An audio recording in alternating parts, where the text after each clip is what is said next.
Welcome to on record. Welcome to on record. இன்றைக்கு நம்மோடு நேர்காணலுக்காக சிறப்பு விருந்தினராக திராவிட முன்னேற்ற கழகத்திலிருந்து செய்தி தொடர்பாளர் ராஜா தமிழ்மாறன் இணைந்திருக்கிறார். அவரோடு பேசலாம். சார் வணக்கம். வணக்கம். விஜய் கேட்காத ஒன்று நீதிமன்றத்தால் கொடுக்கப்பட்டிருக்கிறது.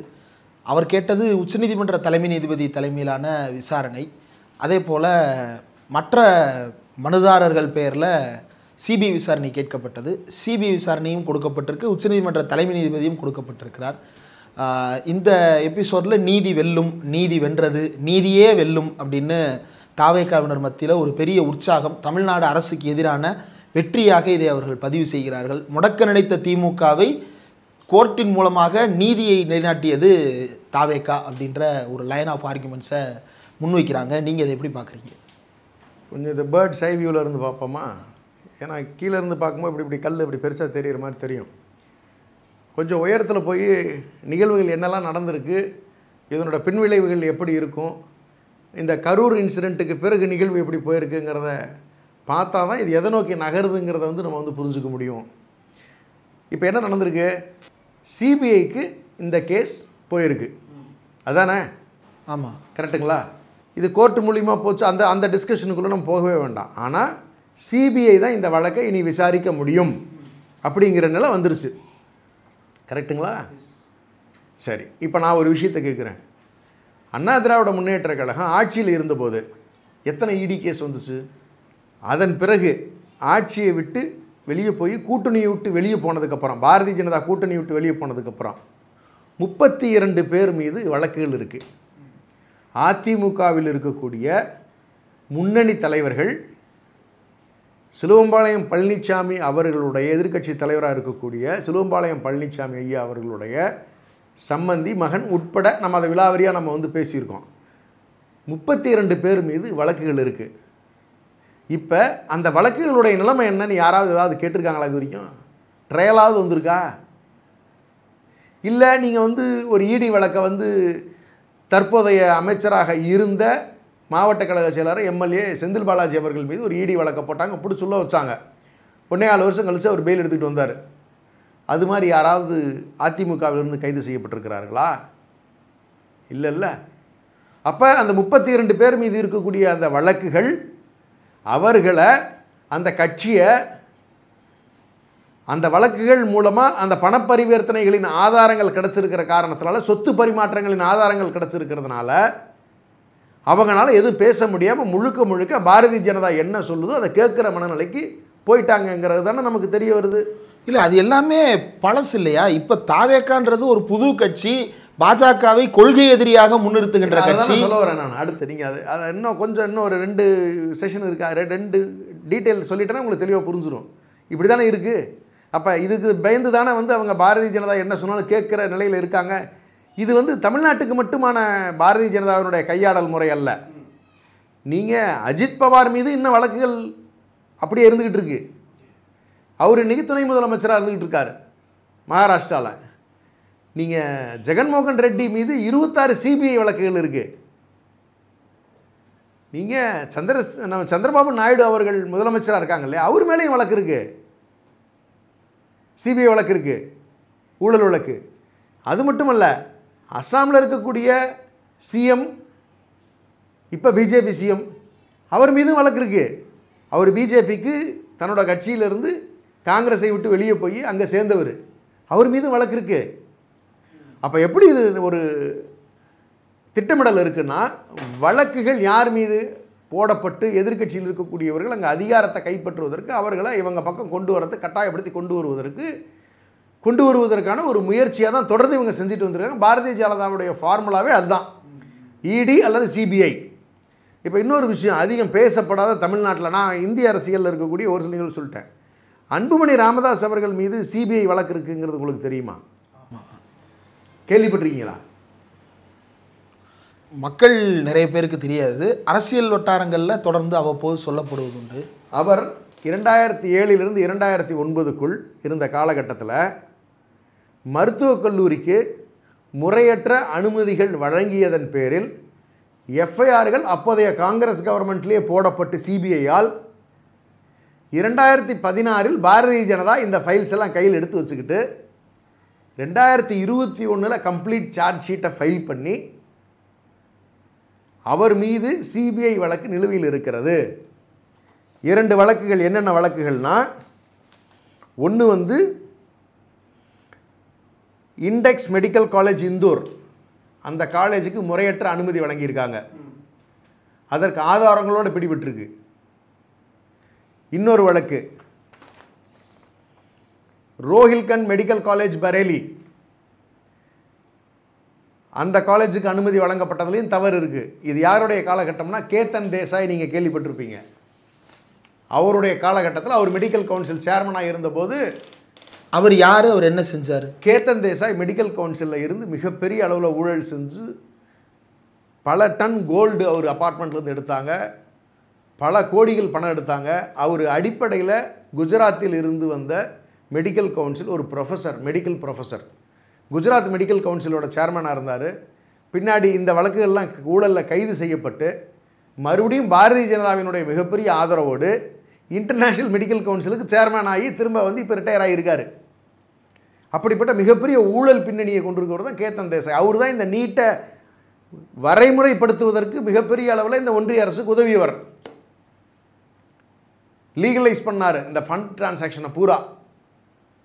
அப்படிப்பட்ட பின்னணியில் இருந்தவருக்கு வேலை பார்த்தவர் தான் இந்த அன்புமணி ராமதாஸ். அன்புமணிக்கு தானே இவர் வேலை பார்க்க முடியும், இவர் மெடிக்கல் கவுன்சில் தலைவர், அவர் வந்து இணையமைச்சர் இல்லையா? அவர் இணையமைச்சர் அந்த குறிப்பிட்ட காலகட்டத்துக்கு. ஆனால் இந்த கேத்தன் தேசாய் தொடர்ந்து மெடிக்கல் கவுன்சில் ஆதிக்கம் செலுத்தி வந்தது. இன்டர்நேஷ்னல் மெடிக்கல் கவுன்சில் கிட்டத்தட்ட 25 வருஷம் அவர் தான் ஆண்டிருக்கார். அவர் சொன்னது தான் நடக்கும். எப்படி அதானி ஒரு தொழிலதிபராக இருந்துக்கிட்டு இந்த ஆட்சியை பிரதமர் மோடி அவர்கள் நடத்தி கொண்டு வருகிறார். ஆனால் எல்லா வேலைகளும் யாருக்கு பொருளாதாரம் பூரா எங்கே போய் சேரும்? அதானிக்கு தானே. அதுபோல் பின்புலத்தில் இருந்து இந்த மெடிக்கல் சீட்ஸ் விஷயங்களில் மெடிக்கல் காலேஜுகள் எல்லாத்தையும் கட்டுப்படுத்துகின்ற வேலையை கேத்தன் தேசாய் நெடுகாலமாக செஞ்சுருக்கார். அவரோடு இணைந்து தான் இந்த ஊழல் குற்றச்சாட்டு வருது. அந்த வழக்கில் இன்னைக்கு வரைக்கும் இல்லை, மெடிக்கல் காலேஜுக்கு முறைகேடாக அனுமதி கொடுத்தாங்க, அது ஒரு வழக்கு தானே, அது எப்படி 2 வழக்காக மாறும்? 2 காலேஜுக்கு கொடுத்துருக்காரு. 2 வழக்காக ஃபைல் பண்ணியிருக்காங்க. ஓகே, அதெல்லாம் ஒரே ஸ்ட்ரக்சருக்குள்ளே கொண்டு வந்திருக்கிறது. இப்போ பிரித்து தனித்தனியாக நடத்தணும்னு அவர் வந்து 2024 கேட்டிருக்காரு. ஒரு வழக்காக தான் இருந்தது. அதை 2ஆக பிரித்து ஃபஸ்ட்டு இதெல்லாம் ஒன்றை கேட்டு நடத்தி முடிப்போம். அடுத்து இன்னும் இது எப்போ இந்த வழக்கு 2007 2009 நடந்த நிகழ்வுக்கான வழக்கு 2021 தான் சார்ஜ் ஷீட்டே ஃபைல் ஆகுது. அப்போ எப்போ நடந்த நிகழ்வுக்கான வழக்கு எப்போ நடக்குது? 16 வருஷம் 17 வருஷம் ஆகிடுச்சு. இன்றைக்கி 25 இருக்கும். 2009 கணக்கு வச்சுக்கோங்க. இன்றைக்கி 16 வருஷம். இன்னும் அந்த கேஸுக்கு 67 ஹியரிங் அப்பியர் ஆகியிருக்கார் அன்புமணி ராமதாஸ் அவர்கள் வக்கீல் மூலமாக.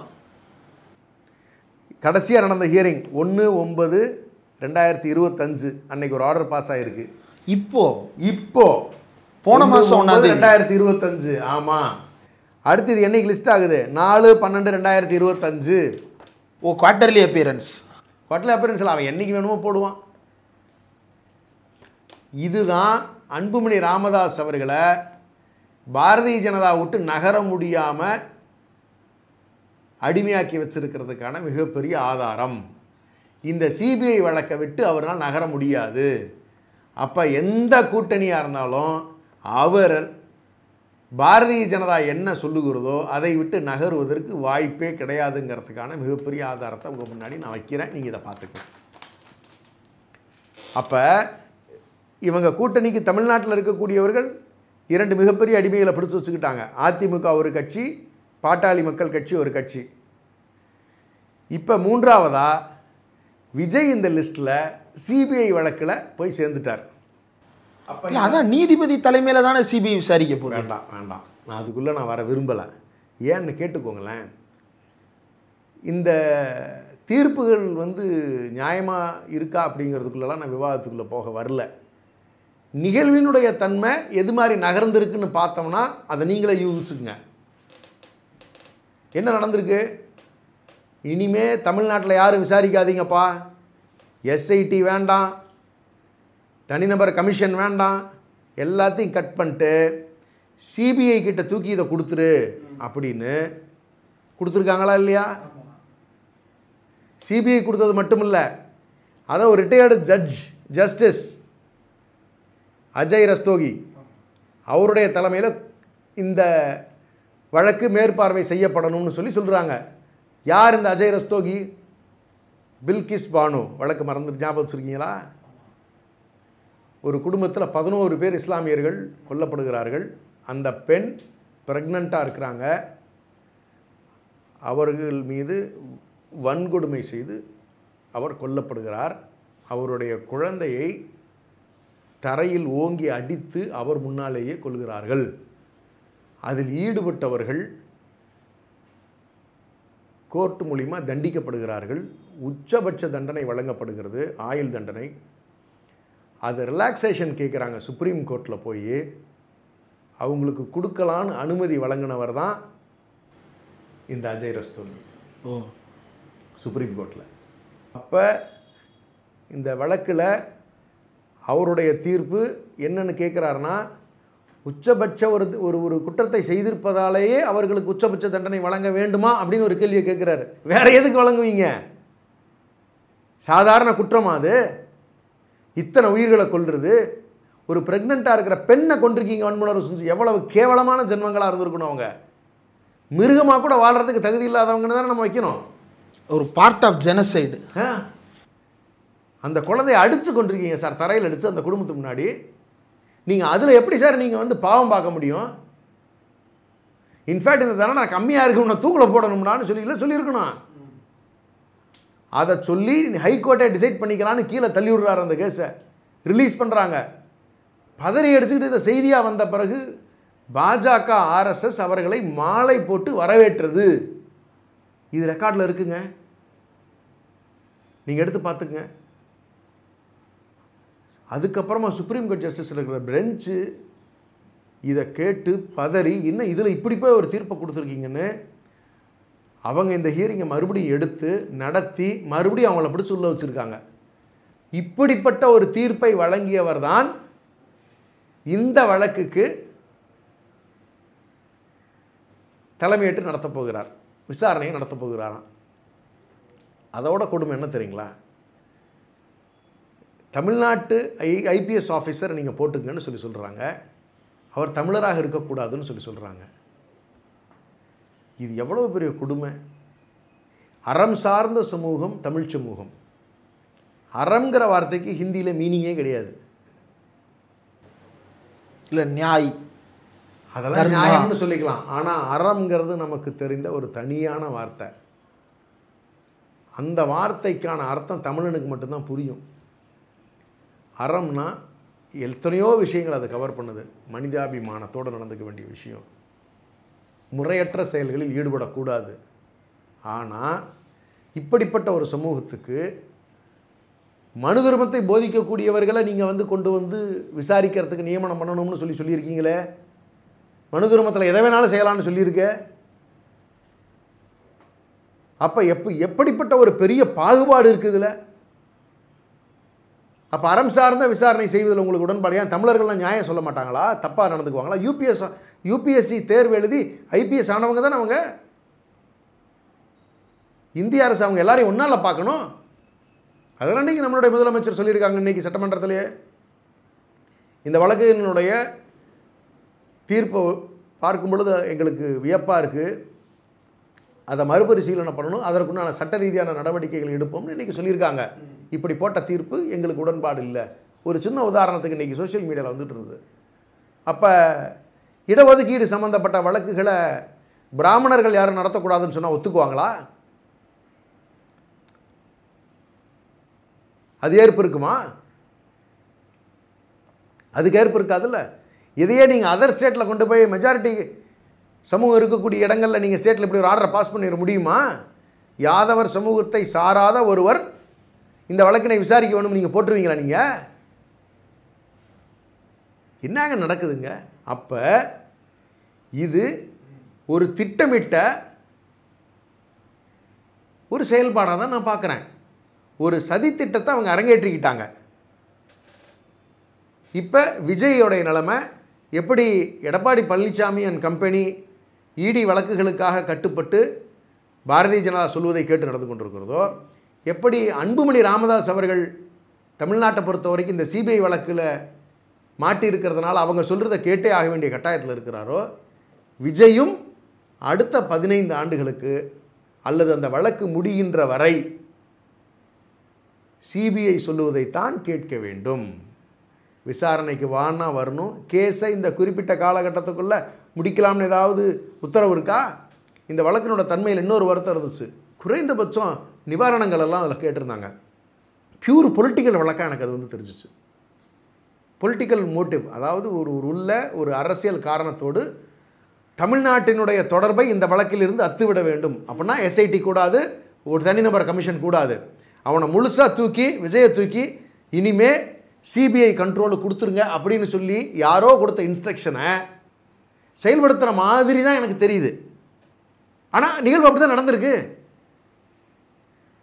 இப்போ விஜய் அவங்க சொல்கிறதுக்கு கோர்ட்டு ஹியரிங் போய் தான் ஆகணும். சும்மா நீ ஒருவேளை சிபிஐயில் ஏதாவது நீ தப்பிச்சுறதுக்கு கூட வாய்ப்பு இருந்தாலும் அஜய் ரஸ்தோகி போன்ற ஒரு ஜட்ஜை வச்சுட்டீங்க. இன்னும் 2 பேரை நீங்கள் ஐபிஎஸ் ஆஃபீஸராக நீங்கள் கீழே 2 பேரை நீங்கள் கொண்டு வந்து வச்சுட்டீங்க. எவ்வளோ பெரிய வலைப்பின்னல். இதுதான் விஜய்க்கு வெற்றியா? விஜய் மிகப்பெரிய சதி வேலையில் போய் சிக்கியிருக்காப்ல. இதை செஞ்சு கொடுத்த கிரெடிட் வந்து யாருக்கு போகும்னா ஆதவ அர்ஜுனாக்கு தான் போகும். விஜய் நல்லவர், ஆதவ அர்ஜுனா மட்டும்தான் கெட்டவர். அப்படி இல்லை, ஆதவ அர்ஜுனா மிகப்பெரிய கைக்கூலியாக இந்த விஷயத்தில் வந்து செயல்பட்டுருக்காருன்னு நான் பார்க்குறேன். ஃபெசிலிட்டேட்டர். அவருக்கு இதில் பர்சனல் கெயின்ஸ் நிறைய இருக்குங்க. எப்படி? அவருக்கு என்ன கெயின்? அவர் ஒரு அரசியல் தனிநபர். மாமனார் லாட்ரி மார்ட்டின்ங்கிறது ஊருக்கே தெரியும். அவருடைய சொத்துக்கள் எவ்வளோ ஈடியில் மாட்டியிருக்கு தெரியுமா? மேற்கொண்டு தொழில் செய்வதற்கு அவர்களுக்கு வழிவகுப்பதற்கு பாரதிய ஜனதா இன்றைக்கி க்ரீன் சிக்னல் கொடுத்துட்டதா பல இடங்களில் சொல்கிறாங்க, பல மாநிலங்களில். அப்போ அவரை திருப்திப்படுத்திக்கிறதுக்காகவும் அவங்கள வழக்கில் இருந்து காப்பாற்றிக்கிறதுக்காகவும் பாரதிய ஜனதாவினுடைய கைக்கூலியை வேலை பார்த்ததா தானே எனக்கு தெரியுது. ஏன்னா இவர் ஏற்கனவே என்ன பண்ணுறார்? ஆதவ அர்ஜுனா அண்ணன் திருமாவளவன் அவர்களுடைய கட்சியில் இருந்தாங்க இல்லையா, விடுதலை சிறுத்தைகள் கட்சியில் துணைச்சலாக இருந்தாங்கல்ல. அப்போ அந்த பொறுப்பில் இருந்து தேவையில்லாத குழப்பத்தை ஏற்படுத்தி திராவிட முன்னேற்ற கழகத்துக்கும் விசிகேக்கும் ஒரு பிரச்சனை வரக்கூடிய சூழலை ஒரு முயற்சி பண்ணினார்ல. அதில் அண்ணன் திருமாவளவன் அவர்கள் சுதாரிச்சுக்கிட்டதுனால அவரை வெளியே அமிச்சு இன்றைக்கி பிரச்சனை இல்லாமல் அவர் கட்சியும் காப்பாற்றிக்கிட்டாரு. இல்லைனா இவர் பண்ண அக்கிரமங்கள் கொஞ்சம் நஞ்சமில்லை அந்த கட்சிக்குள்ளார அவ்வளோ வெறுப்பை சம்பாதிச்சிருந்தார். இந்த கூட்டணி இன்றைக்கி வந்து நிலையாக நிற்பதற்கான ஒரு காரணத்துக்கு வழிவகுத்தாங்க அண்ணன் திருமாவளவன் அண்ணன் அவர்கள் சுதாரிச்சதெல்லாம் உண்மையாலுமே வந்து ஒரு பெரிய நல்லது இந்த தமிழ் இனத்துக்கு நான் சொல்கிறேன் நான். அப்போ அங்கே வந்து பாரதிய ஜனதாவுடைய கைக்கூலியாகத்தான் அவர் அந்த போய் வேலையை பார்க்குறாரு. அப்போ அந்த மிஷன் அவருக்கு ஃபெயிலியர். திமுகலேருந்து கூட்டணியை உடைப்பதற்கான முயற்சியில் அவர் தோல்வியுற்று விட்டார். ஆனால் இந்த மிஷனில் ஆதவ அர்ஜுனா ஹஸ் சக்சீடட். விஜயை கொண்டு போய் மொத்தமாக அப்படியே பாஜகட்ட அடகு வச்சு அவருக்கு வேணுங்கிறத வாங்கிக்கிட்டாருங்க. அப்படி தான் வந்து என்னோட பார்வைக்கு. அவருக்கு வேணுங்கிறது என்ன? மாமனார் வேற, நான் வேறன்றார் அவர். அதெல்லாம் சும்மா. இவர் சம்பாதிச்ச வரலாறு என்னன்னு எங்களுக்கு தெரியாதா என்ன? அவங்க மாமனார் எவ்வளோ பணம் ஒதுக்கி கொடுத்துருக்காருங்கிறத நான் பேசுவா? சங்கடம் வந்துடும். அது அத்தனையுமே போய் அவருடைய மனைவி என்ன வேலை பார்க்குறாங்க, அவங்க ஐஜேகே கட்சியை டேக் ஓவர் பண்ணுறதுக்கு என்ன முயற்சி எடுத்தாங்க, ஐஜேகேல என்ன ரோல் ப்ளே பண்ணாங்க, இவர்கள் தனியாக என்னென்ன பண்ணிக்கிட்டு இருந்தாங்கங்கிற எல்லாம் பட்டியல் எடுத்து வச்சோம்னா உண்மையிலேயே சொல்கிறேன் கதறும். இல்லை ஐஜேகேவுக்கும் லாட்ரி மார்ட்டின் ஃபேமிலிக்கு என்ன தொடர்பு? சமூக ரீதியாக ஒன்றா இருக்கிறவங்க. அந்த பொண்ணு ஐஜேகே குடும்பத்தோடு நெருக்கமாக பழகி ஐஜேகே கட்சியில் முக்கிய பங்களிக்க முயற்சி எடுத்தாங்க. இப்படி ஒரு சதி வேலையை பின்னுகின்ற இப்போ பணம் நிறைய இருக்கிறதுனால ஒரு அரசியல் அதிகாரத்துக்கு வர வேண்டும்ங்கிற நோக்கம் அவங்களுக்கு இனிஷியலாக உள்ள. அப்படி தான் அரசியலுக்குள்ளே வர்றாப்புல ஆதவ அர்ஜுனா. அந்த நோக்கத்தை வச்சு தான் எல்லா இடங்களுக்கும் போகிறார். அப்போ அந்த கூட்டணிக்குள்ளார வலுவான ஒரு சமூக ரீதியான ஒரு பின்னலும் இதுக்குள்ளே இருந்துக்கிட்டே இருக்குது. ஒரு கிறித்துவ பின்னணி. இது வந்து ஒரு சமூக விளையாட்டாக மாறிக்கிட்டே இருக்குது. இதை ரொம்ப கேர்ஃபுல்லாக ஹேண்டில் பண்ண வேண்டிய விஷயம்.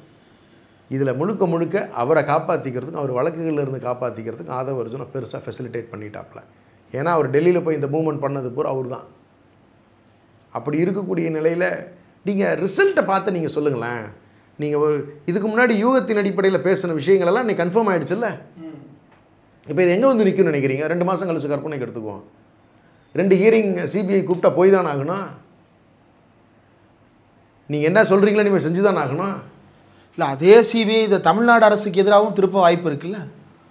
முயற்சிகள் செய்வாங்கன்னு தான் நான் நம்புகிறேன். ஏன்னா விசாரணைக்கு ஆனால் இந்த கேஸ் முடிவு போகிறது இல்லைங்க. நிவாரணம் அந்த 41 குடும்பங்களுக்கு கிடைக்குமான்னா நம்ம அரசு கொடுத்த நிவாரணம் உடனடியாக போய் சேர்ந்தது. அக்கறை உள்ள தாயுள்ளம் கொண்டு உடனே செஞ்சாங்க.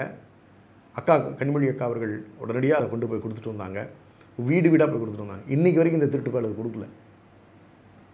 மிகப்பெரிய தவறுங்க அது. பாவங்க, சும்மா விடாததெல்லாம். அடுத்து நீங்கள் தெளிவாக வச்சுக்கோங்க. இன்றைக்கி வரைக்கும் செய்யலை. இவர்கள் என்ன செய்ய போகிறாங்கன்னு தெரில. மாதம் 5000 ரூபா கொடுக்குறதா ஒரு தத்தெடுக்கிறதாக ஒரு கான்செப்ட் சொல்லியிருக்காங்க.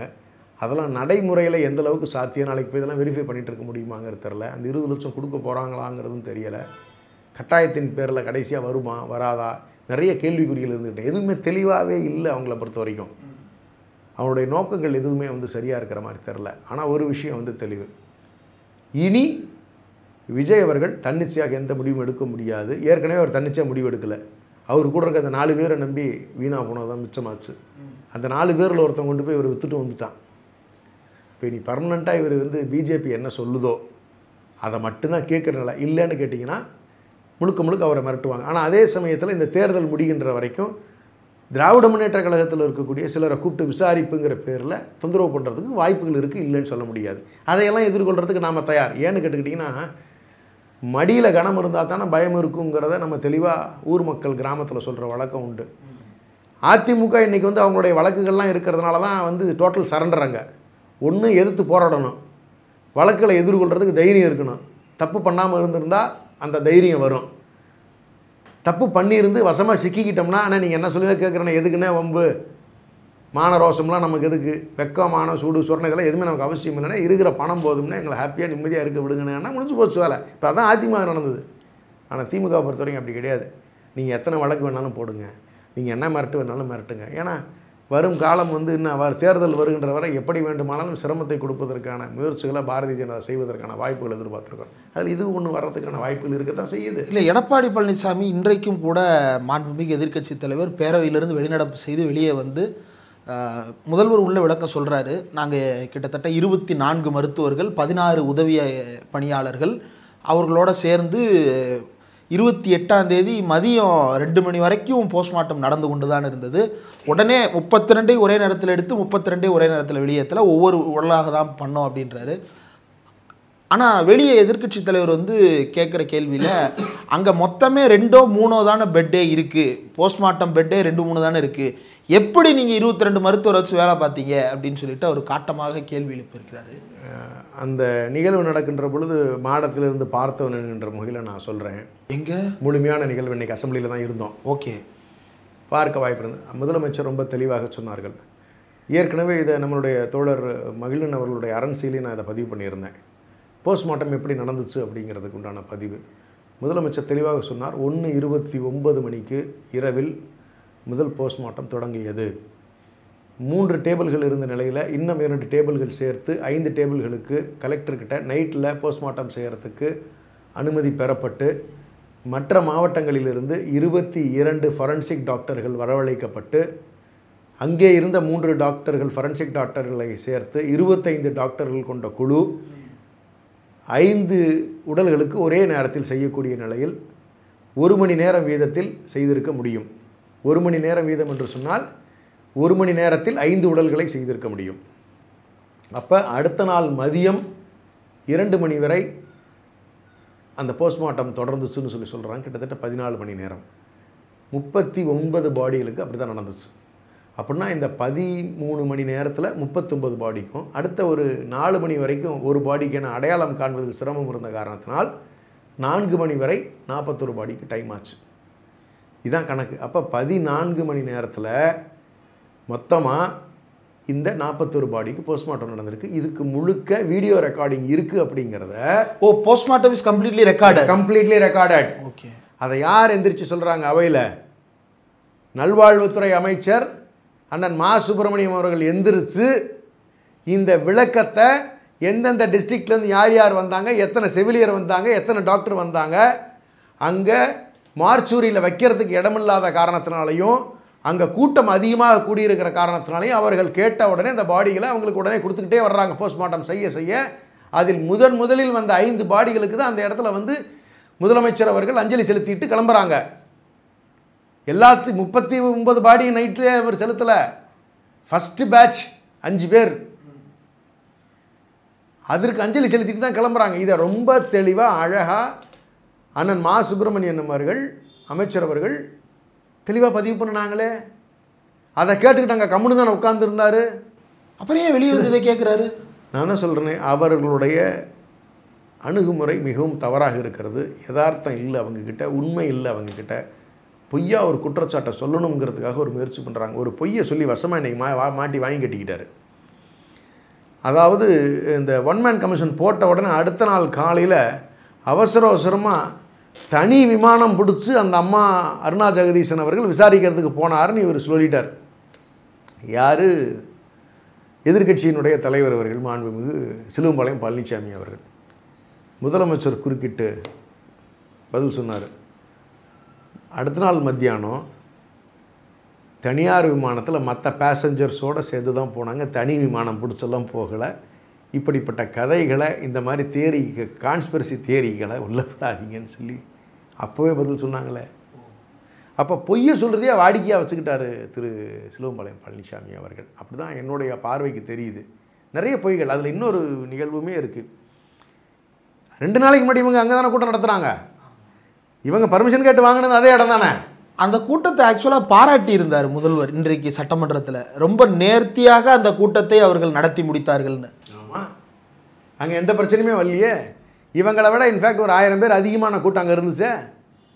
அப்போ கட்டுப்படுத்தப்படாத ஒரு கூட்டம் இன்றைய நிகழ்வு